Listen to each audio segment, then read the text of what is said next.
Well, welcome to today's rousing talk. I hope to be as entertaining and actionable as possible.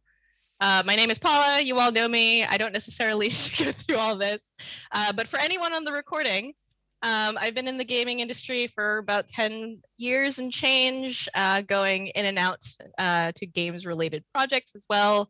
I used to be the senior research lead for Stadia Games and Entertainment's publishing division. I have started or about to start a new role in societal topography research at Google. See the paper that is linked in the deck for a lengthier explanation that I won't go into here. I also helped co-found the IGDA Climate Special Interest Group, which serves as the grassroots affiliate for Playing for the Planet. And lastly, I got my dual Master's in Business and Public Administration and Policy from Presidio Graduate School in San Francisco Bay Area, and had an emphasis on community-based participatory design to drive intersectional community resiliency as it relates to the climate crisis, which basically means I talked to a lot of people, engaged with a lot of different diverse communities to make sure that as we were coming up with solutions, they were solutions to the problems that they were specifically facing. So it's been a really interesting journey. I've done a lot of interesting, weird, terrifyingly big and very terrifyingly small things. I started out in commercial games doing behavioral analytics, and ended up going to grad school with an emphasis on sustainability after the BP oil spill in the Gulf around 2010, because I really wanted to do something more with my private sector skill set. But what I found was that as I worked with different clients in public and private sector, from food businesses trying to go green, public sector organizations who were trying to provide more equitable access to things like internet and sustainability infrastructure to their communities, to human rights defenders who were looking to learn digital security in vulnerable areas in which there may be human rights violations. Every organization that I worked with would learn that I, was in games, and say, there's a really difficult concept that has been really difficult for us to teach, and kids aren't interested in what we do. Can we make a game out of it? And so I ended up running a lot of workshops that were focused on breaking down these complex problems. And it's why I'm so excited about all of us and the work that we're all doing together. Much of the stories that I have that have been really formative for me in this are related to how kids, particularly middle school, early high school children, use games to really kind of break down their assumptions about how the world works, and reframe their own relationships with failure and what fun and learning could look like.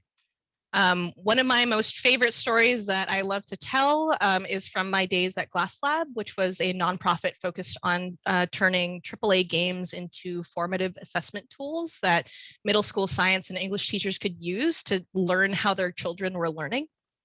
And it's a major reason why I'm here today. So SimCity EDU Pollution Challenge is one of the games that Glass Lab developed, and it was modified from the commercial game SimCity.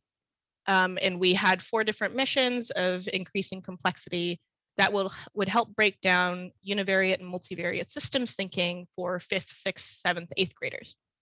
And they were tied to what teachers were doing in the classroom. So in the States, we use next generation science standards, economic education standards, English language arts standards, to really help students understand underlying causes and effects, and the interdependent relationships that exist within a given ecosystem. It was really, really cool and exciting because we conducted a study with about 400 students, and we found that it led to statistically significant learning gains in systems thinking when comparing the first time they ever played the game with their best performance. And the experience that really struck me was watching, these 11, 12, 13-year-olds engage in policy discussions that sometimes our own policymakers do not engage with. So we'd have these young kids go in and say, I need to rezone this residential area. I don't have enough housing for the people that I need to work at my commercial zones, but I need to convert my coal plant to clean energy so that they don't have to deal with pollution and they can live happy, healthy lives without having to worry about that. And that was a really, really exciting experience, because systems thinking itself is a critical skill that any person needs in order to be able to identify, analyze, deconstruct, and improve the various systems that we live in. And as noted here with this core loop diagram, it is an oversimplified version of the policy decisions that we often make, but it served as a foundation upon which students could come up to the game designers who worked on this project and say, I didn't realize that the power plant that sits behind my house was established there by a person. A person made an explicit decision to put this where I live. And it's something that they didn't realize or like had knowledge that they had access to prior to that. And so that was really wonderful. And as we all know, games are deeply nuanced. They're really, really complex systems, or can be. And the systems that we live in have been built by human beings themselves who have created them based off of our own assumptions, expectations, biases, mental models. For players to engage with the system, they need to be able to understand what the tasks are, why they matter, what's the point of doing those tasks, and how to do them. And ideally in a way that they can psychologically connect with and physically and cognitively access. Connecting back to Trevin and Clayton's presentations, they, as humans, have their own identities with which they need to be able to contextualize all of these experiences and find meaning within them, so that it can compel them to continue on in the system. With that strong foundation, the game can then elicit emotional responses and potentially meet psychological needs that sometimes we do not get in the real world. And that has an impact on our overall appreciation for a given system or aversion to it. And players can appreciate and be connected to it. If players can appreciate and be connected to it, they can become willing to engage in the difficulties that we experience in it. They may not have aversion or churn away when things are particularly complex. They can gain fulfillment and a sense of time well spent advocating for the change that they want to see in the world. And when we think of activism, advocacy, and game engagement in service of the society we live in and the environment that we're in, the model for action can be pretty similar. So what I'd like to do today is to provide a potential broad framework with which you can define and measure your potential interventions. A quick thing to note, though, is that all models are wrong, but some are useful. Models are not meant to be these monolithic structures in which you will only do these set things and this is the only way you can measure outcomes or only ways in which you can define your context. There are many versions of models and frameworks that exist, and many of them have been presented throughout the series. So the main thing I'd like to ask is take what is useful for you, adapt what is and adjust what is not, and be kind to yourself as you continue to learn and adapt how you want to approach this work, because I know I am constantly learning every single day from all of you. So when thinking about theory of action and defining what that means, it's a working, living, ever-changing, ever-evolving set of hypotheses about which actions will generate a certain set of desired outcomes and underlying hypotheses about why they may occur. It can also be considered a mental roadmap that we use that shows the relationships between the interventions that we have and the intended results. When thinking about a theory of action, there are four main steps that I'd like to propose in thinking about how your gameplay that you create can translate to behavioral transference. But before all of that, we'll start with defining a baseline or an understanding of player behavior, expectations, and assumptions. So to build a strong foundation upon which awareness of climate change and action in service of climate can occur, we need to know where players are. And this is something we as game creators all are very well aware of. But it's important to really assert that we need to know how climate action can be most relevant to them and make sure that it is accessible in a way that they can utilize and engage with without creating aversion or a sense of discomfort in a way that can cause them to emotionally or psychologically shut themselves away. Some questions to consider when trying to get an understanding of where players are at currently. It's good to know what they do or do not already know about climate change, Those biases can impact how they perceive the interventions in your game. What climate conscious behaviors may already be present in their family and or peer groups, because social pressures can have an influence on what people decide to implicitly or explicitly do. And then what cultural knowledge players may need in order to understand the relevance or importance of the problems identified, especially when we're thinking about climate change being something very difficult to grasp or is difficult to feel is tangible on a day-to-day basis.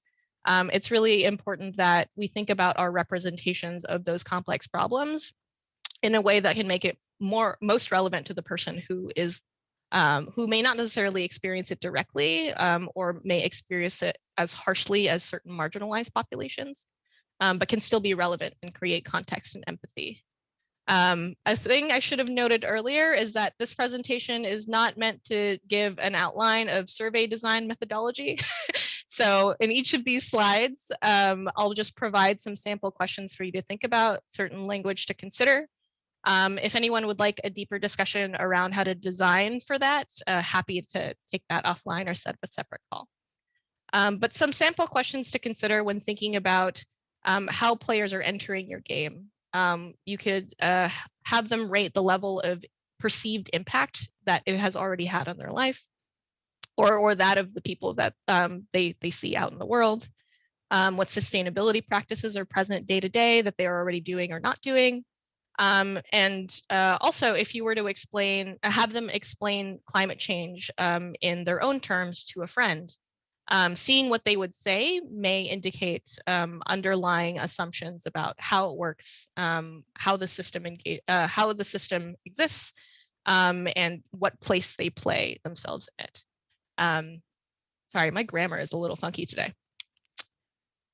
With that baseline understanding of where players are, we can start to think about what knowledge they need to form in order to establish a well-formed interest in the factors that contribute to the climate crisis, and have that be another stepping stone towards the little actions that can result in larger societal impact long-term.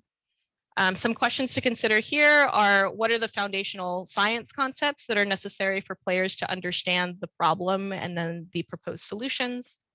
When thinking about solutions that you're framing in interventions, are you framing it from an individual level versus a broader systems level, which may require the development of a different mental model that players may need a little bit of help building?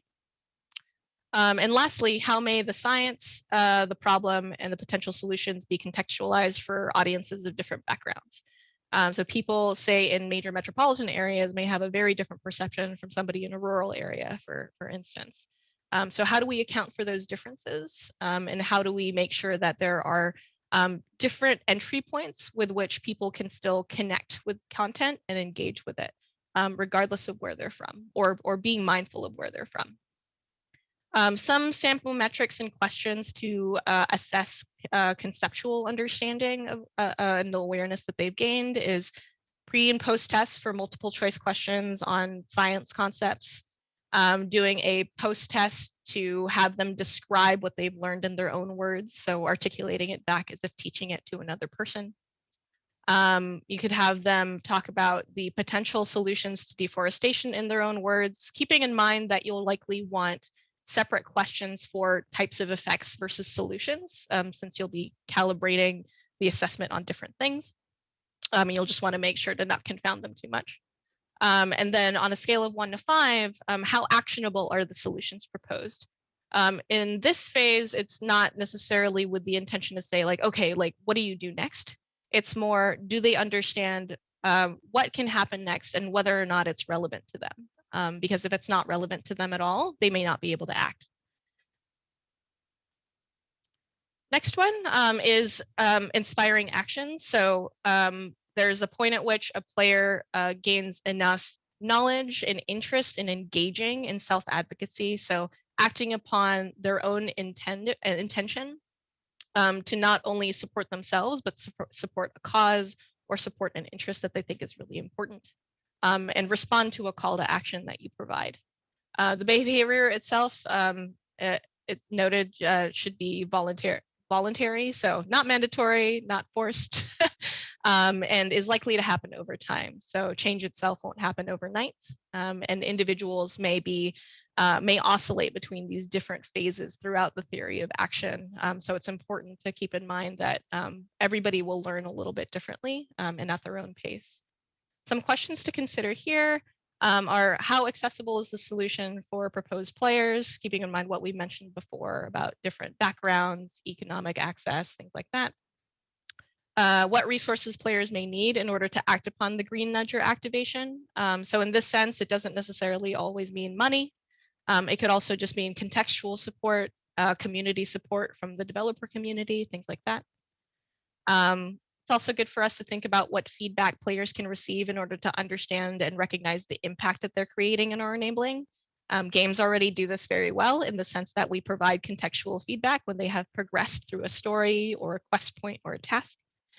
But it's also important to consider what contextual cues and intervention support in gameplay may be implemented in the event players are confused or stuck regarding what their next steps can be, not only in game, but after the game experience is over. So if they do not immediately know what to do next, are there ways to provide little nudges so that they can see the path forward? Sample metrics and questions for action conversion are, say, written or spoken commitment to sustainability practices with additional, open response prompts for understanding what is most actionable for you and why if you haven't asked it prior. Could be monetary donations. It could be commitments to other things in the event financial support is not something that is possible, viable, or of interest. So commitment to civic engagement, and then volunteering, or even just sharing across social media to help get the word out and engaging in those conversations. Probably too in the weeds of a suggestion, but when engaging with different organizations, making sure that there's a way to track player behavior through a unique URL or an appended ID will make funnel conversion and tracking a lot easier. So next, so after a player has engaged in self-advocacy, and knowing that this may not happen in this particular order, right? It may be different depending on the person. But players may also become engaged in working with their peer groups to create interest and get them through a similar experience or a shared experience together. And so in this phase, players would work together to establish not only self-advocacy for the individuals who are joining the fold, but systems level advocacy for their communities, for their peer groups, for the society that they live in. Again, the behavior would be voluntary and would happen over time. Some questions to consider for here would be what language and contextual support may be needed to help players articulate the problem in a clear and compelling way. In an ideal world, when you're building a sense of awareness and knowledge and a player is committing to a certain individual action, they have an idea in their head of what the problem is and what solution can be used in order to address that problem. However, advocating to others can also present different challenges, depending on sociocultural norms, anxieties with public speaking, things like that. Could be any number of things. And so figuring out ways that the game can also help articulate what those key talking points are, and potentially providing additional support outside of the game so that players have an idea of what to say, when to say it, how to problem solve, will be really important. It's something that, especially for younger players and students, it's something that we found to be really important, especially in the education and game-based learning space. Instructional support was very critical to ensure a sustained success throughout the course. Another question to consider is how can the narratives be used to compel advocacy, also be made intersectional, so that we're not just existing in a cultural silo, so that players across communities can connect and amplify each other's efforts, and we can have interest convergence in a way that is valuable and can create shared empathy for each other. Some sample metrics and questions to consider would be the level of preparedness that a player may feel to engage in climate action as a result of the experience that they've had. And it could also lead to the metric of the number of community members who convert to that action as a result of engaging in these types of conversations. and the number of actions community members commit to and complete. And the last thing, which is like potentially out of scope for what we're discussing currently, but hopefully Jude and Deb's work in planning for a longitudinal study around this will be really interesting and helpful for this, is a longitudinal study of how community members are behaving and responding to climate action over time. How do their sentiments evolve over time? Depending on the communities that they exist in, their identities, behaviors, assumptions, what happens in their day-to-day life, that like anything could change. And it's important to call this out in the sense that when we're thinking about designing for individual players, but with the idea that impact will scale long-term, we have to be mindful of how we engage in those interventions, because depending on the types of support we provide, the types of contexts that we create, it may accidentally create unintentional aversion in certain types of communities if they are left out, siloed, or do not feel like they can identify with how something is framed. And so tracking how these different types of communities engage and shift their engagement over time is really critical to ensure that we're continuing to learn and we continue to be inclusive. Being mindful of time.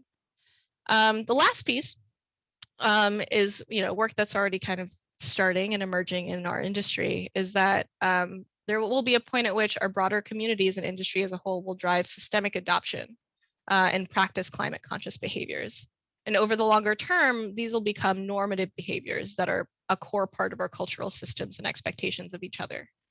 And so some questions to consider here is, what is our vision for the future? Because we all have slightly different ones that happen to be aligned in powerful and meaningful ways. But how can your intervention help players connect with that future?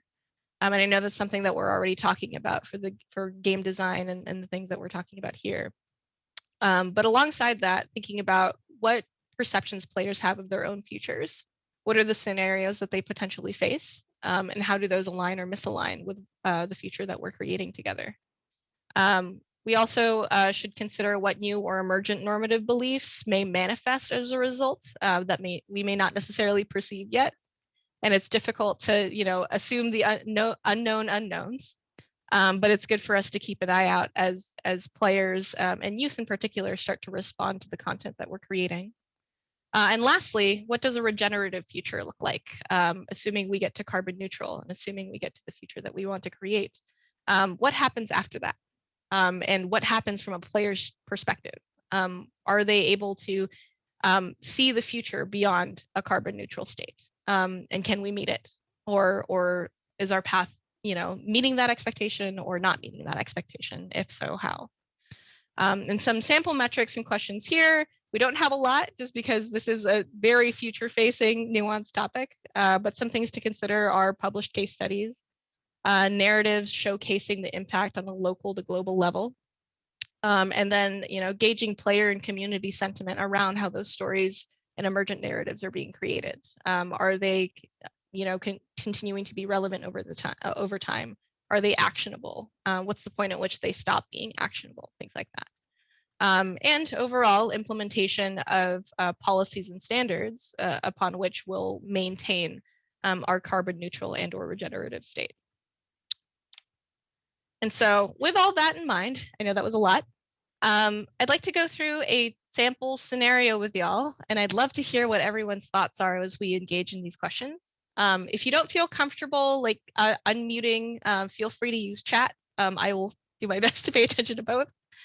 But the sample scenario on the screen says, right now, I'm in high school, and I'm frustrated by the pollution companies are causing because it's poisoning our oceans. I work after school, and I don't live in an area that's close to the ocean, but I really wish I could find a way to help. I don't know how my friends feel about it.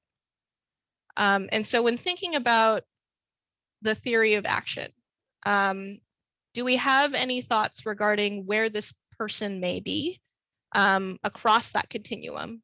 And why is that?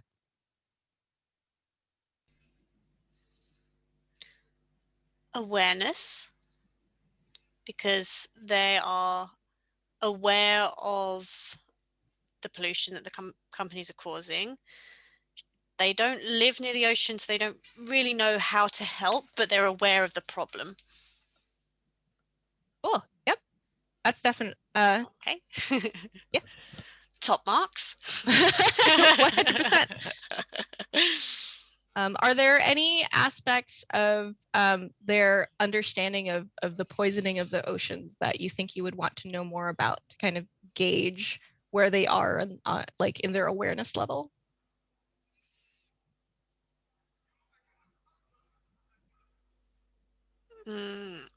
Repeat that one for me. Oh, sure. So when thinking about say this is a high schooler who's saying, like, I know our oceans are being poisoned as a result of human-made decisions. Mm-hmm. Are there any other pieces of information that they have shared or have not shared that may help us understand exactly what they understand about what's happening to the oceans? Got it. So what companies? Yep, could be companies for sure. Okay. And what is the impact on the oceans? Yep, impact on the oceans for sure. It's possible, and this is all discussion, right? Like it's possible that they have an understanding of the pollution that's created, but not necessarily other aspects of climate change that are impacting, say, coral reefs or mangroves or things like that. Mm-hmm. There may be other pieces of knowledge that we can provide that can help them break down what those larger problems are. Because poisoning our oceans themselves is a very, very big problem. Yeah, I was going to say that like they've pinned everything on companies, but maybe that's not the only source of the poisoning our oceans. And I remember in one of the talks, there's been many, but trying to sort of narrow down what people understand by who is actually responsible for these things. Like, is it governments? Is it companies? Is it the individuals? Is it, so over here, like, I would want to know if they know that there could be more than one cause, I guess. There's also something about you're removing yourself from responsibility when you just say, oh, it's blanket companies doing this. So does she connect the activities she does as an individual to the product she's using or the activities she does? Definitely. Ooh, yeah, that's a good one. Related to all of that, I would want to understand what her vision of a better state would be. If she understands that the oceans are being poisoned now, what would a healthy ocean look like to her? What is she working towards? She says she doesn't know how her friends feel about it, but she could ask. Yeah. One of the things that could help support this person into advocacy is establishing a deeper understanding so that of how they do feel, and build language to be able to articulate why this matters. Are there any other observations you have about what may enable or limit their ability to engage in certain types of climate actions?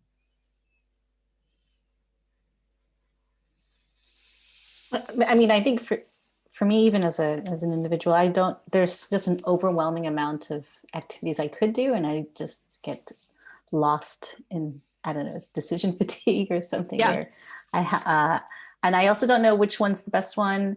I'd like to have, for example, my favorite game, tell me which nonprofit to engage with. Yes, definitely. Finding a way to, again, break down those problems and then create proposed solutions that funnel towards the specific problems would definitely help. This is an inference from the statement she's given so far, but she seems to believe that the fact she doesn't live close to the ocean is a barrier for her ability to make a difference. Yep. So I think specifically offering her with ways to make an impact as a person who doesn't live close to an ocean is going to open up this whole new world for her and make the prospect of making an impact less frustrating to her. Seems like she's someone who's like screaming for some empowerment. Yeah. that's what I would love to give this person, is like just an outlet so they don't feel so helpless. Right. Yeah. They Seems all, like they're, oh, oh, sorry. go for it. Another barrier, it seems like she feels quite time constrained because she works after school. So she does her whole day at school and then she goes to work afterwards. So she's probably quite tired and she's probably like doesn't have a lot of free time. So there are possibly some solutions that would work for her that are quite, don't take up a lot of time. I'd say at minimum, finding a community speaking to that empowerment piece, I think could be really powerful. And you are right in the sense that like there's decision fatigue, there's potentially feeling socially isolated because no one feels the same way as she does. There could also be economic mobility challenges if they're in high school and having to work. It may limit their ability to do things like donate, even if they don't live in an area in which they can directly help.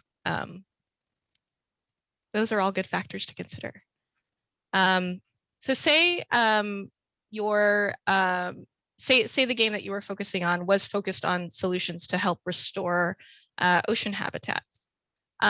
We've heard some questions already about, how do we build empowerment and understanding towards these actions? Are there any other types of questions that you would want to ask this player to understand the influence that you could make or the impact that you would want to make?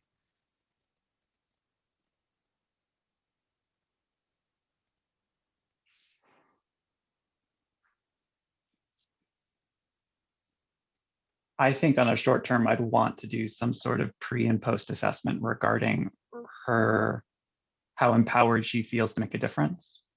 Okay. In order to especially understand if this game is offering proposed interventions, proposed solutions that she feels she's able to take up and take action on, or does she still feel disconnected from them? Got it. And so more of an emphasis on her feeling of agency, given we've already established some sense of awareness. So it's less on that and more like, how do I make sure I can act because I feel like I'm able to do so. Yeah, that's awesome. Maybe like I would want to know what it is about the oceans that matters to her. So is it, the marine life in the oceans that she feels sad about or connected to? Is it about the people who depend on the oceans that she's worried about? Like I would want to know where her heart sits and like why she cares about this stuff. Yeah, absolutely. Establishing that emotional context would definitely be key for this, especially given her frustration with what she is witnessing. Any other thoughts?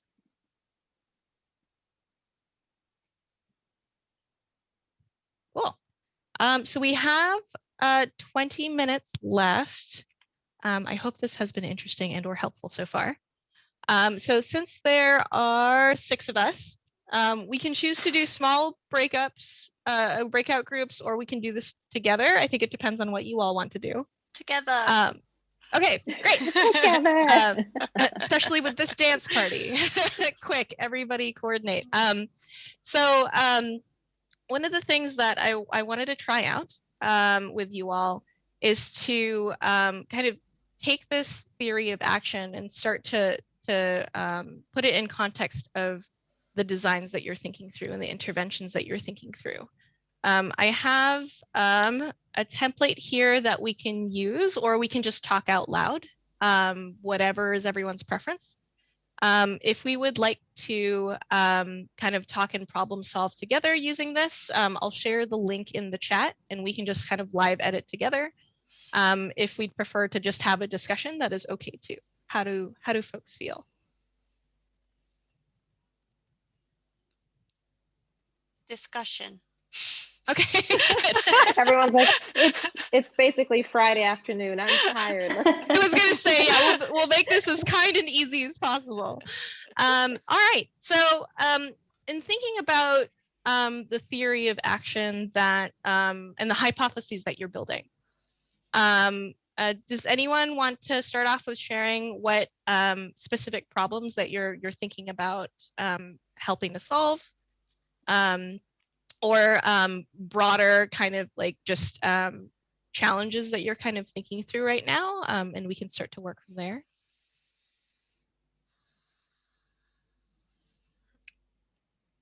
Okay, just because I've come from a concept discussion meeting with our Green Game Jam team, I can use this about that. That's a good idea. So okay. I guess we're all focusing on the idea of forest, and I think there's like a sort of a blur. We're not sure whether it's like about wanting to be sort of compelling players to engage with planting trees, whether it's about restoring habitats. I think we're kind of broad in terms of like what does the kind of forest part mean, but okay, in theory, so like some of the concepts are that we want to have potentially a tree that grows, and we want there to be emotional impact in the level, like some of those things that some of those like key moments that you remember so much from like games when you were a kid, or like a game that you love and there's like one thing that you really remember, it's like super simple but really impactful. We want to bring some emotional impact into what we're putting into our game jam.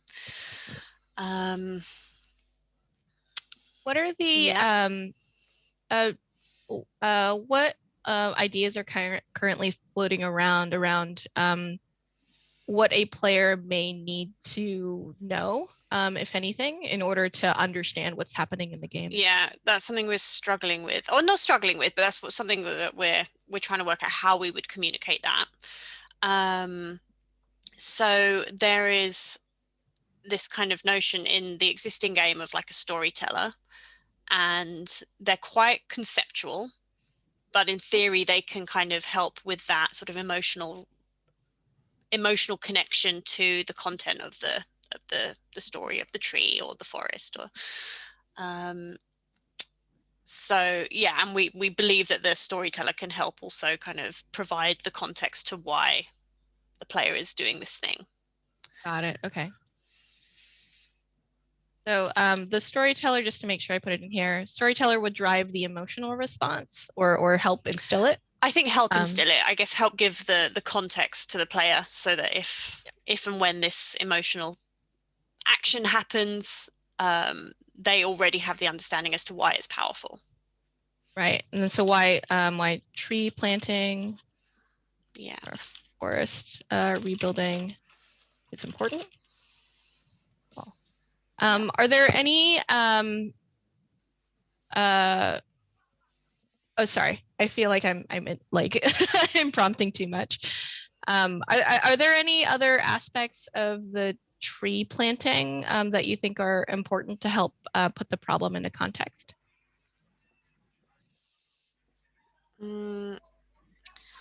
I think it will depend on like what is like the core message that we want to I don't think we've got there yet. So I think right now it could just be, oh, how this is really nice, but it would be too broad to give some of the impact to inspire action perhaps. So I think it's more about, we want to make sure it's core to whether it's like restoring habitat, or whether we're trying to encourage planting, or whether it's more about protection.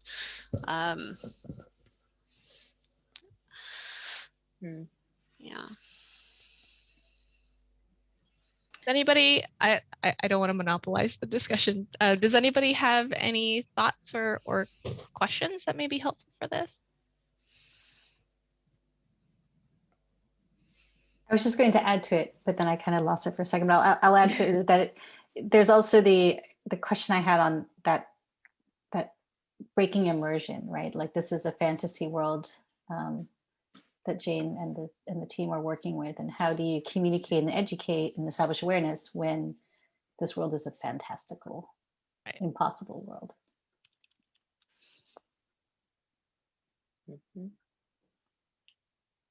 Yeah, and that's something that's really important as well, given I think we've all talked about this off and on, but I think that the ongoing challenge that we experience is that many of the players that we're going to be engaging with like aren't necessarily looking to find real world solutions in their games. Like some of them will get explicit aversion with having their immersion broken, especially given games can provide a necessary escape in a time of a global pandemic.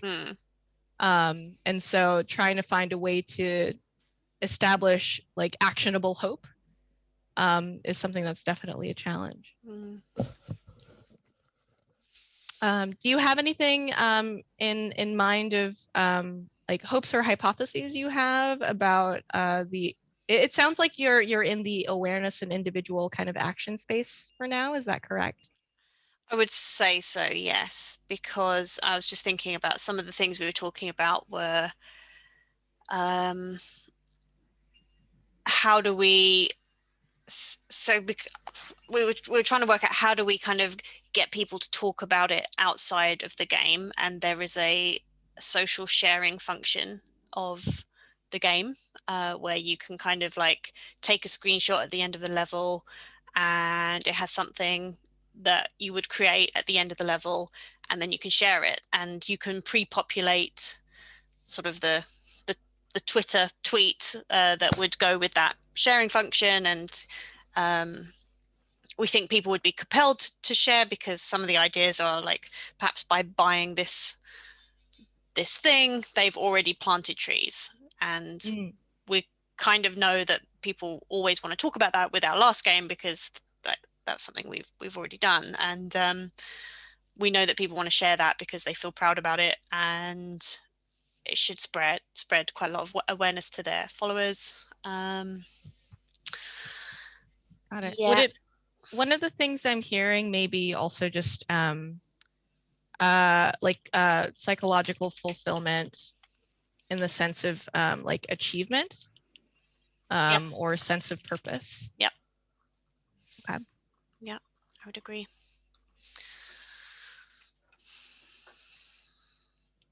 It's maybe something within your guys' title as well is like if you don't want to break the immersion, and you've kind of alluded to it already, but like is there something that people can do within the game that just by virtue of doing it, it would have this positive real world action, and whether they so it's not like a choice whether they have the positive impact, but they have it naturally by just something that they're doing in the game, and you let them know that they've had that positive impact, but it's not like a choice that they've had to make, so it wouldn't like take them out of the game or out of the world of the game because they'd be doing it in the game anyway, if that makes sense.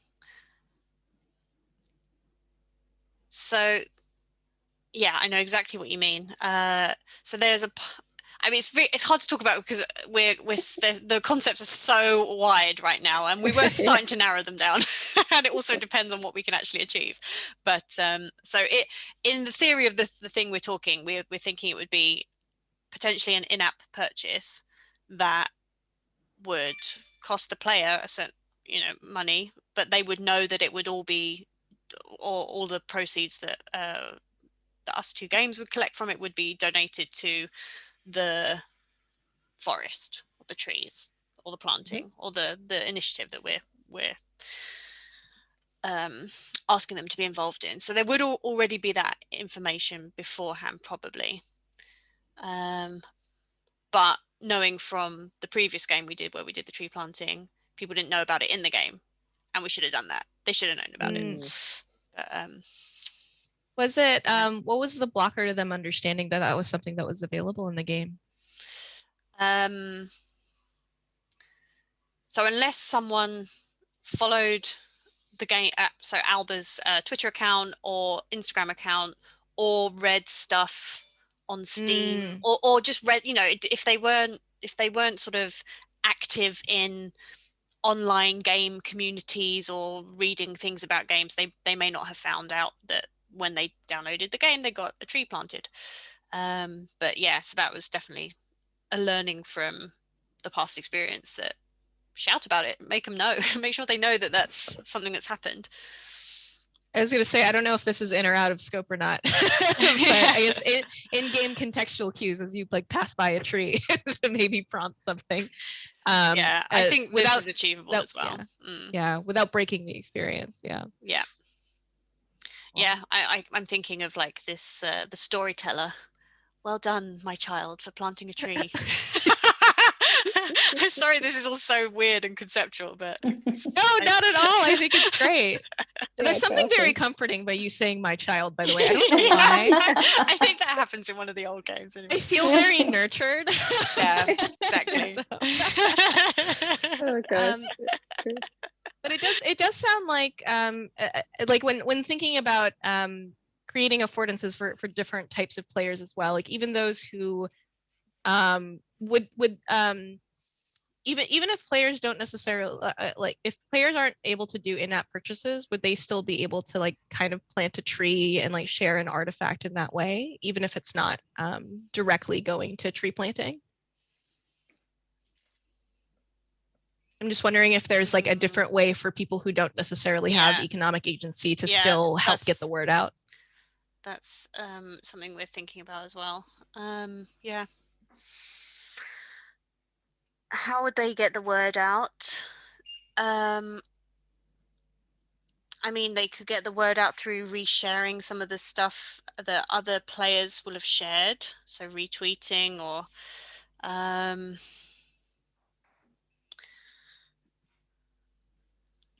the other option is it's not bought by players, but the company does a donation, but I'm not sure that's that feasible.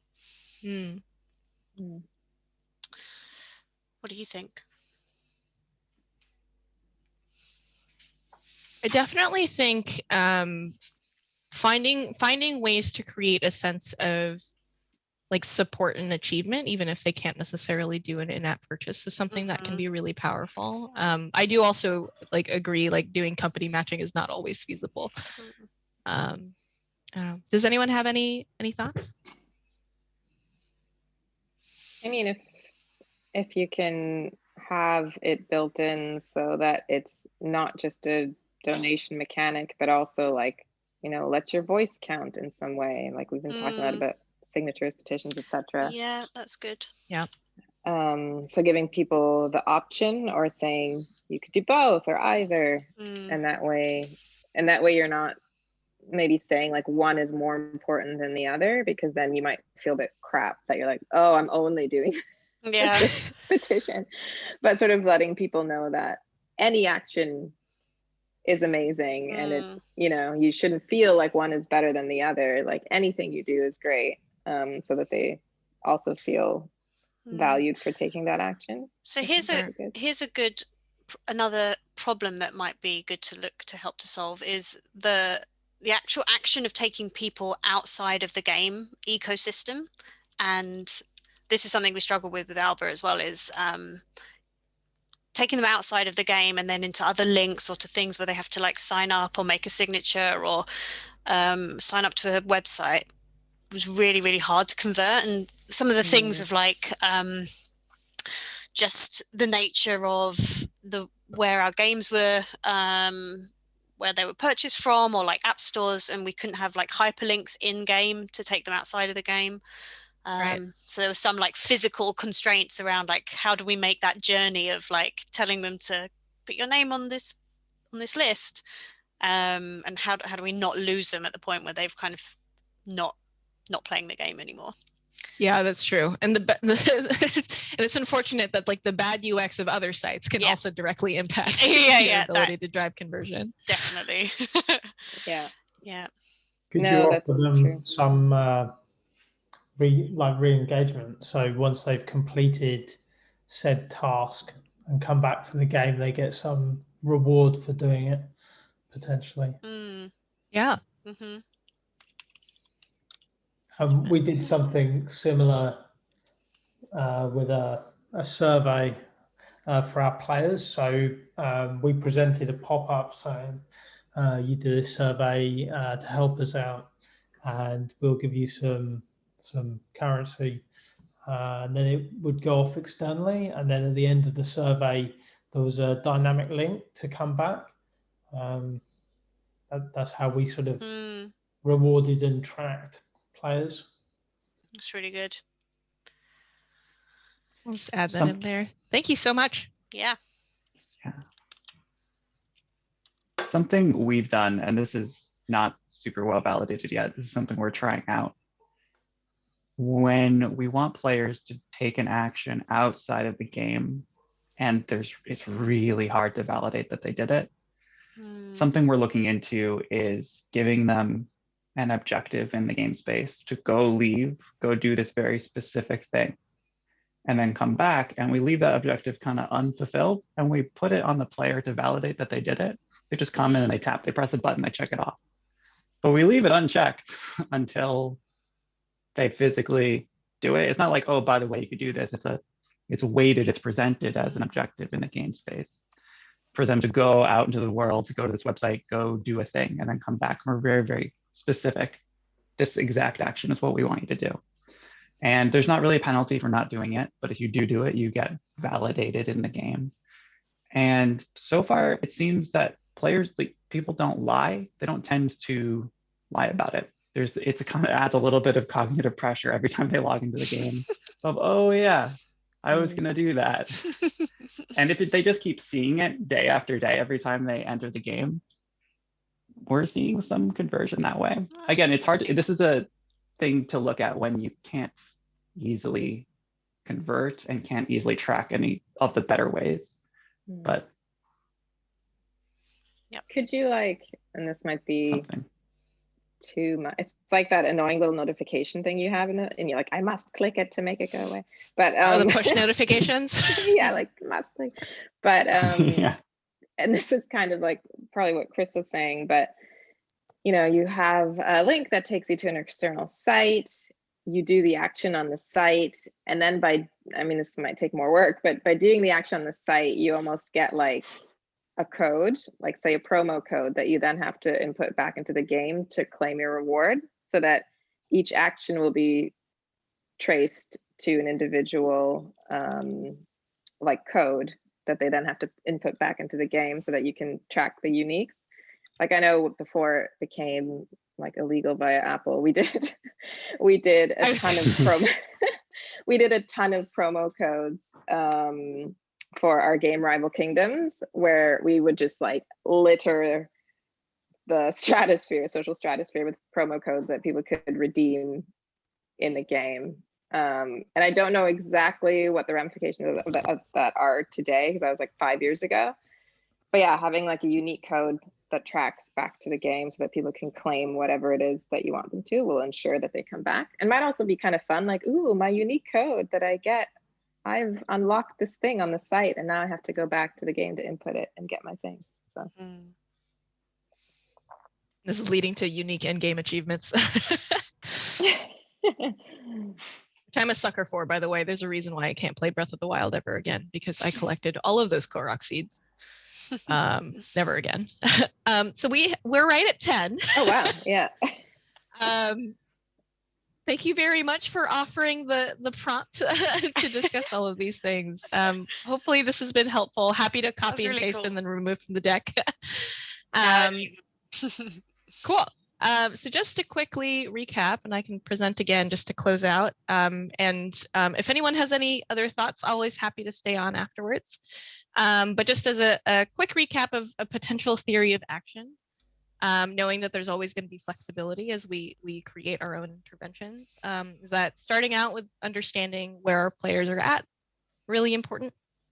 And then building upon that to create pathways towards awareness, inspiring individual action that can then lead to community level advocacy, and over time create impact at scale, not only for broader communities, but for the industries that we represent and live in. Fully knowing that every player and every user will exist and oscillate between different parts of this process as we gain more knowledge, as new factors come into consideration and things like that. But thank you for hanging out with me. And if anyone wants to continue the conversation, happy to do so anytime. Thank you so much. Thank you so much, Paula. That was fantastic. Thanks.